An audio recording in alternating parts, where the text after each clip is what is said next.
आदित्य राणूबाईची कहाणी. ऐका आदित्य राणूबाई तुमची कहाणी. आटपाट नगर होते. त्या नगरात एक ब्राह्मण होता. तो नित्य समिधा दुर्वा आणावयास रानात जात असे.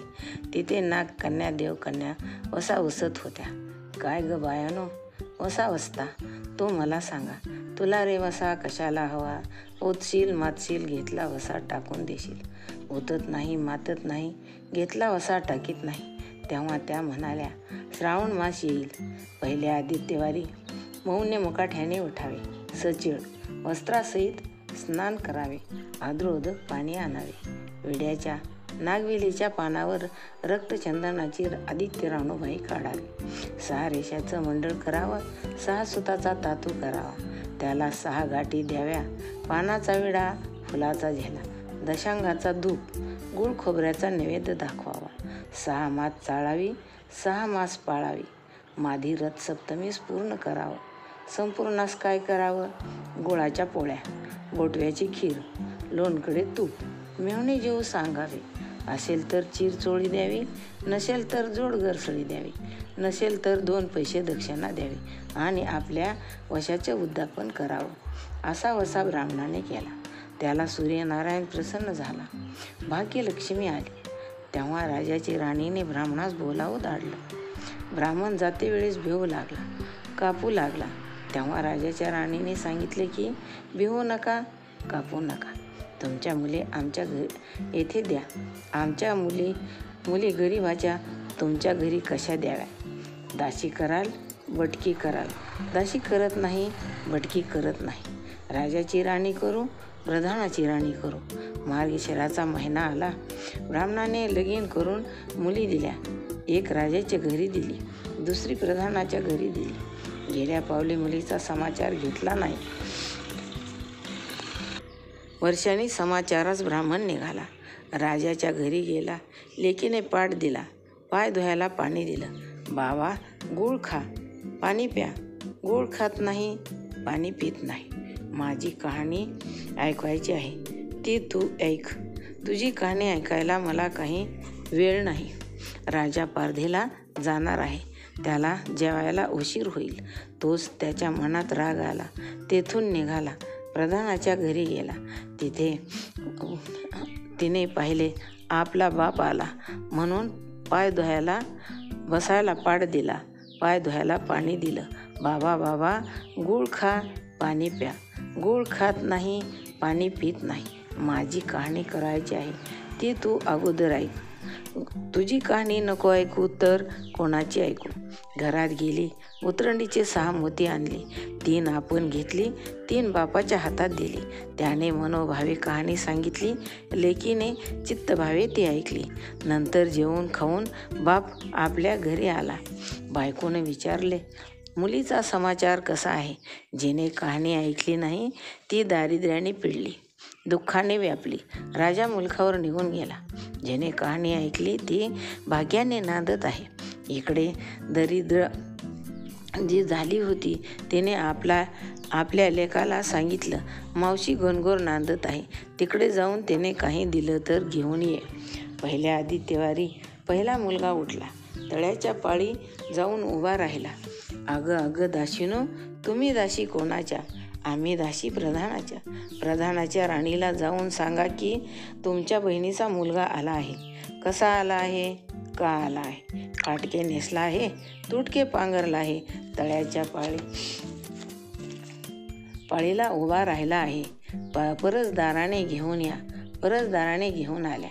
नाऊ माकू घातला, पितांबर नेसायला दिला. जेवू खाऊ घातलं. कोहळा पोकरून होऊन मोहरा भरल्या. बाबा ठेवू नको, विसरू नको. घरी जतन करून घेऊन जा. वाटेत ने आपला जाऊ लागला. तो सूर्यनारायण माळ्याच्या रूपाने आला. हातचा कोहळा काढून नेला. घरी गेला. आईने विचारले, काय रे बाबा, मावशीनं काय दिलं? दैव दिलं, कर्मानं नेलं. कर्माचं फळ पुढं उभा राहिलं. मावशीनं दिलं होतं पण ते सर्व गेलं. पुढे दुसऱ्या आदित्यवारी दुसरा मुलगा गेला. तळ्याच्या पाळी जाऊन उभा राहिला. अगं अगं दासीनो, तुम्ही दासी कोणाच्या? आम्ही प्रधानाच्या राणीला माझा निरोप सांगा, त्यांनी सांगितला. मग प्रधानाच्या राणीने त्याला घरी नेऊन नाऊ माखू घातला, पितांबर नेसायला दिला, जेवू घातला, काठी पोखरून होऊन मोहराने भरून दिली. बाबा, ठेवू नको, विसरू नको, घरी जतन करून घेऊन जा म्हणून सांगितलं. वाटेत सूर्यनारायण गुराख्याच्या रूपाने आला. हातची काठी काढून घेतली. घरी गेला. झालेली गोष्ट आईस सांगितली. दैव दिलं ते सर्व कर्मानं नेलं. पुढे तिसऱ्या आदित्यवारी तिसरा मुलगा गेला. तळ्याच्या पाळी उभा राहिला. त्याला पहिल्यासारखाच प्रधानाच्या राणीने घरी नेऊन नाऊ माकू घातला, पितांबर नेसायला दिला, जेवू खाऊ घातला, नारळ पोखरून होन मोहरांनी भरून दिला. ठेवू नको, विसरू नको म्हणून सांगितलं. घरी जाताना विहिरीच्या काठी नारळ ठेवून पाणी प्यावयास विहिरीत उतरला. तो नारळ गडगडून विहिरीत पडला. घरी गेला. आईने विचारले, काय रे बाबा, मावशीनं काय दिलं? आई ग, मावशीनं दिलं, पण दैवानं ते सर्व बुडालं. चौथ्या आदित्यवारी चौथा मुलगा गेला. तळ्याच्या पाळी उभा राहिला. त्याला प्रधानाच्या राणीने घरी नेऊन नाऊ माखू घातला, पितांबर नेसायला दिला, जेवू खाऊ घातले. त्याला दह्याची शिदोरी होऊन मोहरा घालून करून बरोबर दिली. सूर्यनारायण घारीच्या रूपाने आला. हातची शिदोरी घेऊन गेला. घरी गेला. आईने विचारले, काय रे बाबा, मावशीनं काय दिलं? आई ग, मावशीनं दिलं, पण दैवानं ते सर्व नेलं. पाचव्या आदित्यवारी आपण उठली. तळ्याच्या पाळी उभी राहिली. दासीने तिचा निरोप तिच्या बहिणीला सांगितला. बहिणीने तिलाही परसदाराने घरी नेली.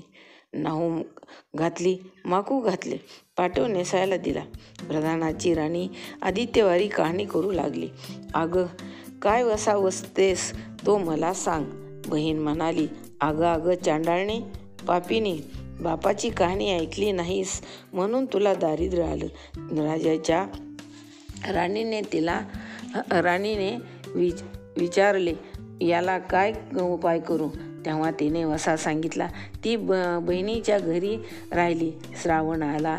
सांगितल्याप्रमाणे तिने सूर्यनारायणाची पूजा केली. इकडे राजाला भागी आलं. राजानं बोलावं धाडलं. मावशी, तुला छत्र आली, चामर आले, पाईक आले, परवर आले. मला रे पापिनीला छत्र कोटली, चामर कोटले, पाईक कोटले. बाहेर जाऊन दाराशी बघतात तो राजा बोलावं आला आहे. राजा आला तशी घरी जावयास निघाली आहे. एकमेकीने बहिणीने आहेर केले. वाटेने जाऊ लागली. पहिल्या मजलेत स्वयंपाक केला. राजाला वाढलं, मुलांना वाढलं, आपलं पान वाढून घेतलं. तेव्हा कहाणीची आठवण झाली. करा रे हंकारा, पिटारे डांगोरा, नगरात कोणी उपाशी आहे का याचा शोध करा. उपाशी नाही, काही नाही. वाटेने एक मोळी विक्या जात होता. त्याला म्हणाले, आमच्या बाईची कहाणी ऐकायला ये. तुझ्या बाईची कहाणी ऐकून काय फळ, माझं पोट भरायला पाहिजे असे म्हणून तो राणीकडे आला. तशी 6 मोती राणीने घेऊन 3 त्याला दिली व 3 आपल्या हातात ठेवली. तिने मनोभावे कहाणी सांगितली. चित्तभावे त्याने ऐकली. त्याची लाकडाची मोळी होती ती सोन्याची झाली. तो म्हणाला, बाई, कहाणी ऐकल्याचं एवढं फळ, मग वसा घेतल्याचं काय फळ? काय वसा असेल तो मला सांगा. तुला रे वसा कशाला हवा? उतशील मातशील, घेतला वसा टाकून देशील. उतत नाही, मातत नाही, घेतला वसा टाकीत नाही. तेव्हा राणीने त्याला वसा सांगितला. पुढे दुसऱ्या मजलेस गेली. स्वयंपाक केला. राजाला वाढलं, मुलांना वाढलं, आपलं पान वाढून घेतलं. तेव्हा कहाणीची आठवण झाली. करा रे हंकारा, पिटारे डांगोरा, नगरात कोणी उपाशी आहे का याचा शोध करा. उपाशी नाही, काही नाही. माळ्याचा मळा पिकत नाही, विहिरीला पाणी लागत नाही, असा एक माळी चिंतेत बसला आहे. त्याला हाक मारली, आमच्या बाईची कहाणी ऐक. तो आला. राणीने 6 मोती घेऊन 3 आपण घेतली, 3 माळ्याला दिली. राणीने कहाणी मनोभावे सांगितली. चित्तभावे माळ्याने ऐकली.